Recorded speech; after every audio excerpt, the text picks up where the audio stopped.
Hello everyone, David here with Dub's Treasure Store. Today I have my guest friend and colleague. Today we are actually going to play our second battle, and we're going to give you the review on that of our pre-constructed deck. These pre-constructed decks are unadulterated, remember, and we haven't even gone to our draft. So this is the second battle of the new Phyrexia pre-constructed decks, the Mirromancy deck versus my what is it called? Doom Inevitable, but it's basically a proliferate deck. Now remember, I showed you guys this awesome app with the Android app that is the Magic Tracker, because my proliferate deck really focuses on poison counters, so it's really great. I keep showing you these guys in the function in every video, so hopefully, you know, I recommend it because it's good. I wouldn't recommend anything that, you know, I wouldn't trust with my collection crew and my family and friends. So this is easy for us to keep track. And now once again, this is my friend Irving. Hey guys, say hello. Hey, how are you guys? And now this is his very first Magic the Gathering game, so he knows less than Doug. I just ran him through maybe 10 minutes of how to play Magic the Gathering right now before this segment. So we're gonna have some fun, you know. But I told him, you know, the best way to learn, let's just jump in and have some fun, because I can try to guide him, but I'm not gonna try to hold his hand.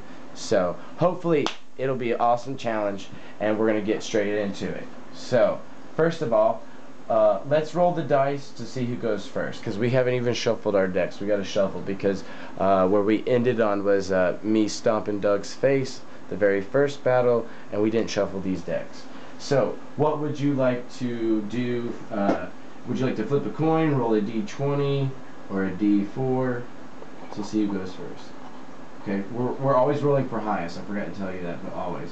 Okay, you rolled a 7. Now it's my turn to roll. I rolled a 10. Yes. Okay, so I'll be going first. Alright, so now we need to shuffle our decks. The Legacy Shuffle is really hard. I haven't mastered it yet, but it's like where you do 6 piles, 3 on top, 3 on bottom, and it's like this kind of, and it's kind of hard, Irving. But if you get good at it, and you can be talking to people. It's a strategy. Like when you're in tournaments and stuff, you can be like, "Hey guys, that was a really good game. You know, I was intense." And you look at them as you're doing it. But you know, it's a little sloppy if you're not good at it, especially when you're sleeves. But Irving, I suggest you shuffle your deck just in 3 piles like this. Well, yeah, that's always good. We'll do that at the end, but I'm gonna do it right here with you. Shuffle your 3 piles like this, and then you can mix it up. Mix it up a little bit, go back in different kind of patterns. Because Doug did not shuffle his deck well in the first battle, as everyone's going to see. So hopefully, these decks are pretty much even. And like I said, they're not adulterated, folks. So we want to get this game going really quick for you. I'm already going first.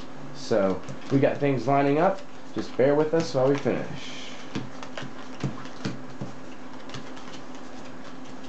Oh.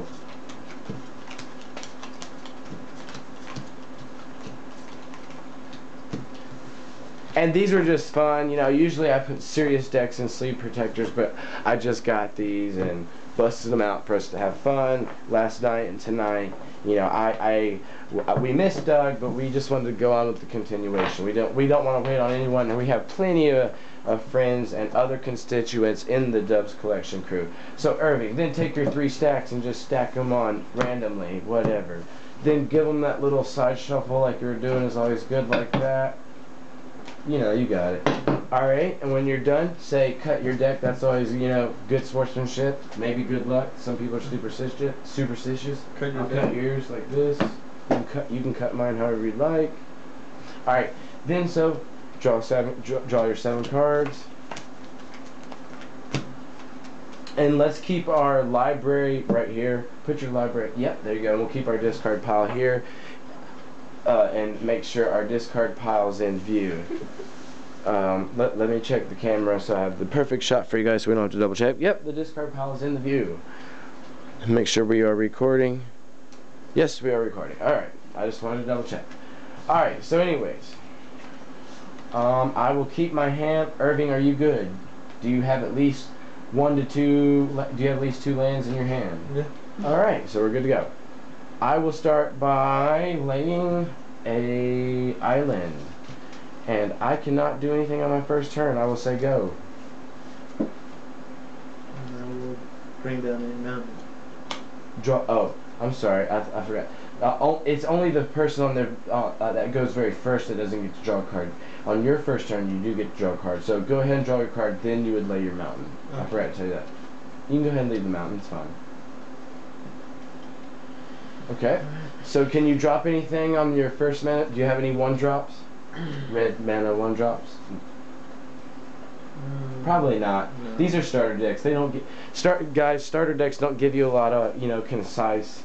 They just give you a theme. Okay, so your turn's over. I will draw a card, and I will lay another island. So I have 2 islands, and I will throw down an Oculus. It's a creature, Homunculus. It says when Oculus is put into a graveyard from battlefield, you may draw a card. And my turn is over. I will say go. Okay. Draw a card.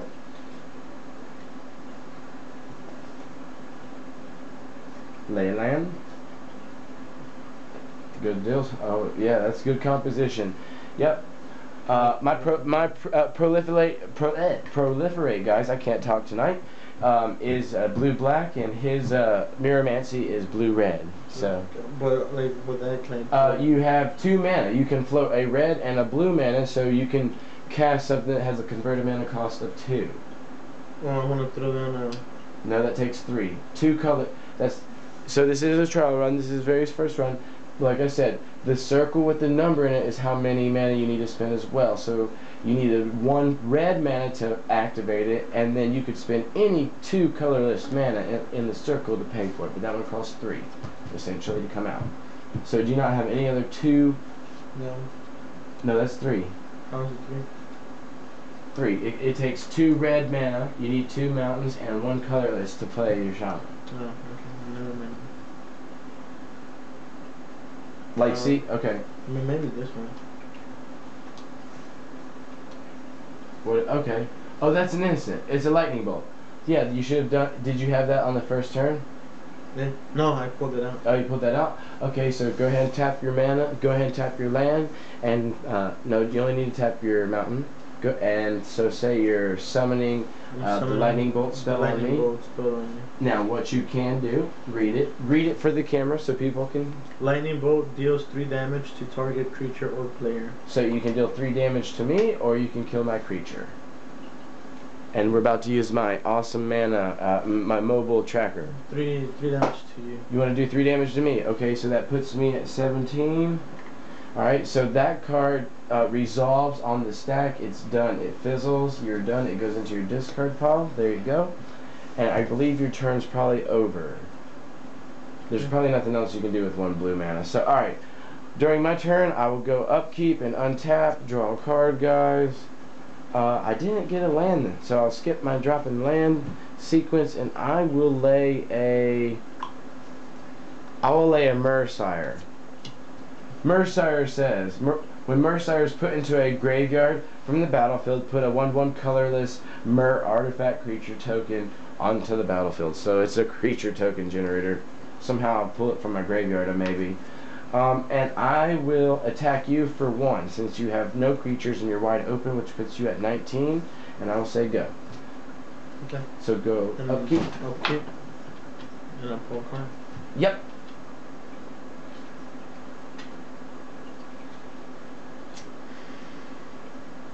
And I don't think there's anything I could really do now. Well, make sure you can you lay land? Did you do you have any more lands? No. See, we both got landlocked. So see, sometimes pre-constructed decks give you, a shortage on land. They might not give you appropriate proportion to the mana curve of cards in it. So we're both getting landlocked in this game, guys. So can you not do anything with a 2-drop? No, I can't. Well, see, at least Irving's deck was, is faster. He's got more damage on me in the beginning. Okay, my turn. I will untap everything. I will draw a card. Darn, I did not get another land. But I will tap both islands to summon in an artifact called Contagion Clasp. When it doesn't do anything right now, but it says when Contagion Collapse enters the battlefield, put a -1/-1 counter on target creature. Irving doesn't have any creatures, but it's a proliferate. I pay for it and tap it, and it proliferates for me, but I don't have any tokens right now to proliferate. And since Irving's still wide open, I will swing 2 more damage his way, catching up to him, putting us at 17 each. And now my turn is over, and I will say go. Hopefully you'll draw a land. Depending, they draw land. Lay that. So I can. You can do something. You should be able to do something, but you can't do the guy that costs 2 red mana and 1 colorless because you don't have 2 mountains. You only have 2 islands and 1 mountain. Well, I will. All right. So tap everything all out. And I will summon Blister Stick Shaman. Okay, you're gonna bring your shaman into play. Bring him over here so the camera can see him a little bit better. All right. So you actually have a blocker. He's a 2/1, and what does he say? What's his ability say? When Blister Stick Shaman enters the battlefield, it deals 1 damage to target creature or player. Alright, so again, you get to choose if you want to kill both of my creatures are 1/1s, or you can do 1 damage to me. So you can kill one of my creatures, and remember, when either one of my creatures die, they have a dying effect, or you can just do 1 damage to me. It's your choice. But I can kill both of yours? No, you can only choose to kill one. It only does 1 damage to target creature or player. So you can kill one of. If you kill this creature, it creates a token, a Myr token. If you kill this creature, I get to draw a card. No, I'll just inflict damage on you. Damage on me. I agree. That's probably the smartest bet. 16 to 17. All right. I guess so you're. This one will go out of the. No, your creature stays in play until it is destroyed, or I find a way to get rid of it. All right. So I will upkeep and untap everything after your instep, and I will draw a card. Oh, I finally got a swamp. Oh, it's on, bitches. Okay, here we go. So now that I got 3 mana, that's my deck really runs off 3 mana cards. I'll tap everything out. I'll tap 1 black to actually activate my creature. I'm gonna put my artifact up here, guys, since you already know. Bring my creatures over here. Phyrexian Reaver. When Phyrexian Reaver enters the battlefield, I get to draw a card and you lose 1 life, which that puts you at 16. No, I lose a life. Sorry. So I get to draw a card when he comes into play, and I lose 1 life. So it's 15 to 17, and I will. Since you have a 2/1 creature, I will probably. I'm going to attack you with this creature. Now, if I wanted to be mean and not give you any advice on what to do, you could suffer the consequences. Guys, do you think I should not tell him what to do and let him find out how to deal with this very first attacking situation, or should I say give him advice? Give him advice? What do you say? Give him some advice. Alright, give him some advice. Okay, since I'm attacking you with a 1/1 creature, this is a 2/1. His 2/1 means he has 2 strength and 1 life. So if you choose to block with your shaman, he will kill my Oculus, but my Oculus will also kill your shaman. Do you see what I'm saying? Mm-hmm. So you can choose to take the 1 damage, or you can choose to block and not take the 1 damage and sack your shaman. But then when this guy dies, I get to draw another card. So it's up to you. I'll just take the damage then. I mean, like, I'm not suggesting you do anything. I was just letting you know foresee. Okay, so you'll take the damage. So 15 to 16. Let's check. I'm checking the clock, guys. How much time are we rolling on? 14 minutes. We have 9 minutes left. Okay. We gotta speed up this game. And no, since you took the yeah, actually, go. Okay, I'm gonna what? Upkeep. It's called upkeep, and then during your upkeep, you're untapping everything. Then you're drawing your card.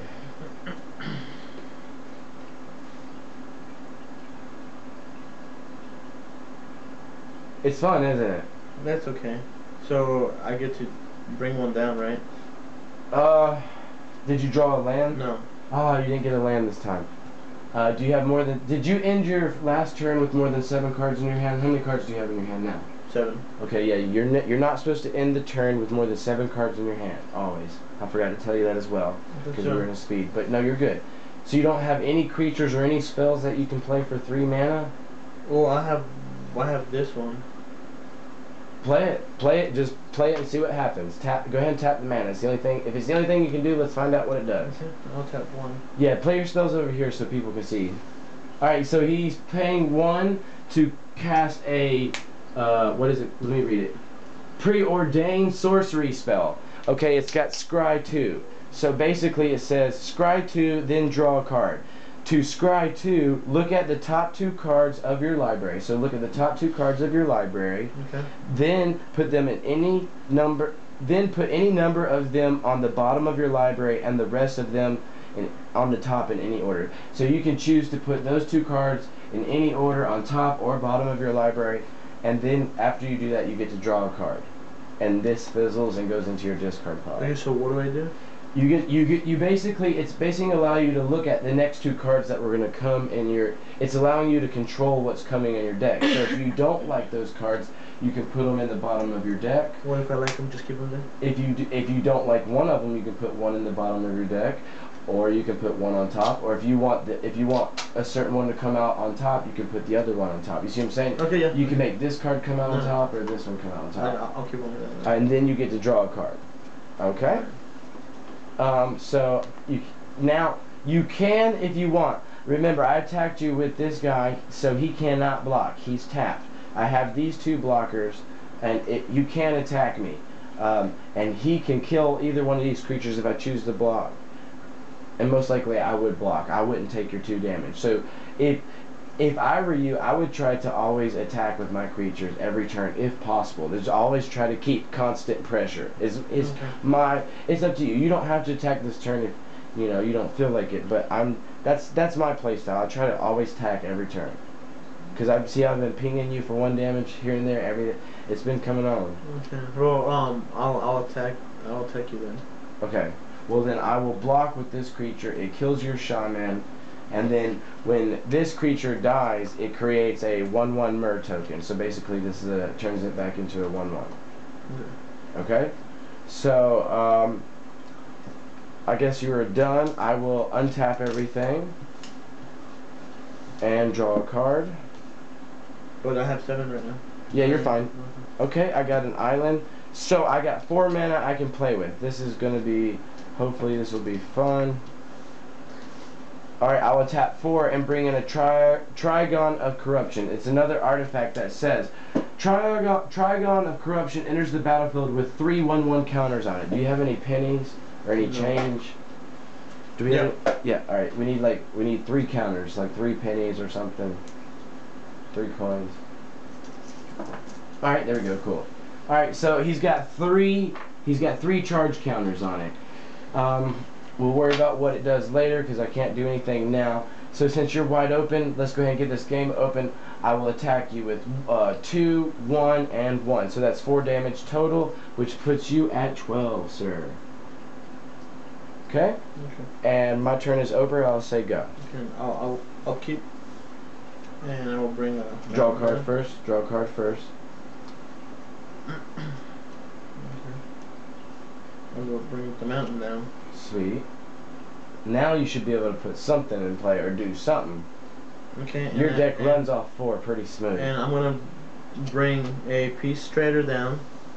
And it's an aircraft creature construct. When Peace Trader. Okay, tap all your mana. That costs all 4. So he's tapping all 4, both islands and mountains. And go ahead and tell us the artifact creature's name again. Peace Trader. Okay, what's his ability say? When Peace Trader enters the battlefield, you gain 3 life. Wow, okay, so you gain 3 life. That puts you back at 15. Whoops. Puts you back at 15. I'm not used to this app. So it's tied game, 15 to 15. And I guess you can't do anything. He has Summoning Sickness. He can't attack yet, but at least you have a blocker now. And your blocker is stronger than any of my creatures, so now I won't attack. Unless I attack with everything. Okay. So, I will untap everything, and make sure when you're done, though, you tell me you're done, because it's very rude for a player to say, hey, are you done, or I guess you're done and go, but, since this is your first game, but always declare, okay, I'm done.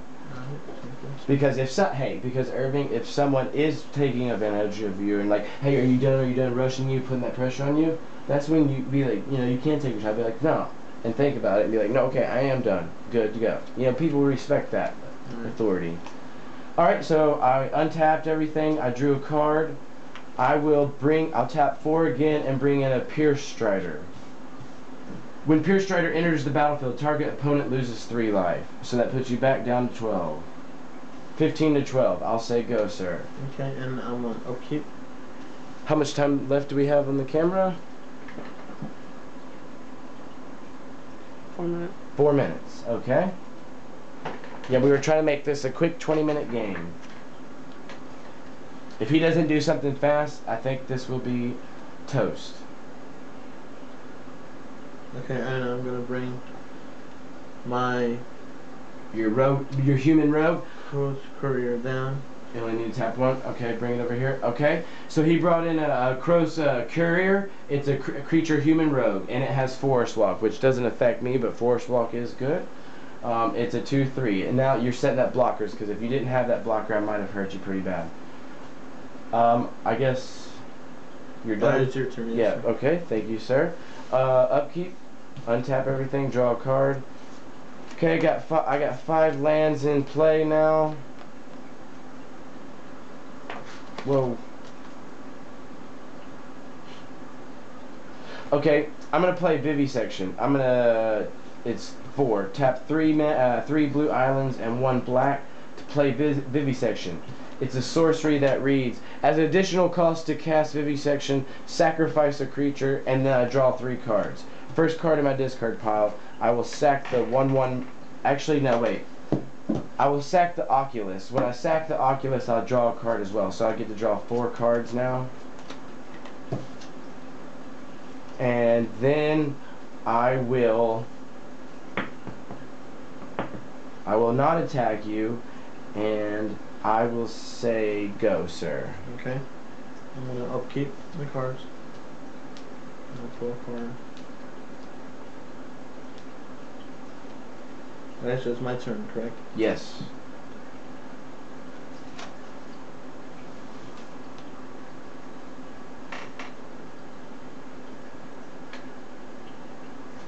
Okay, and I will, I guess summon or whatever, 4C, which is going to take all 4 of them.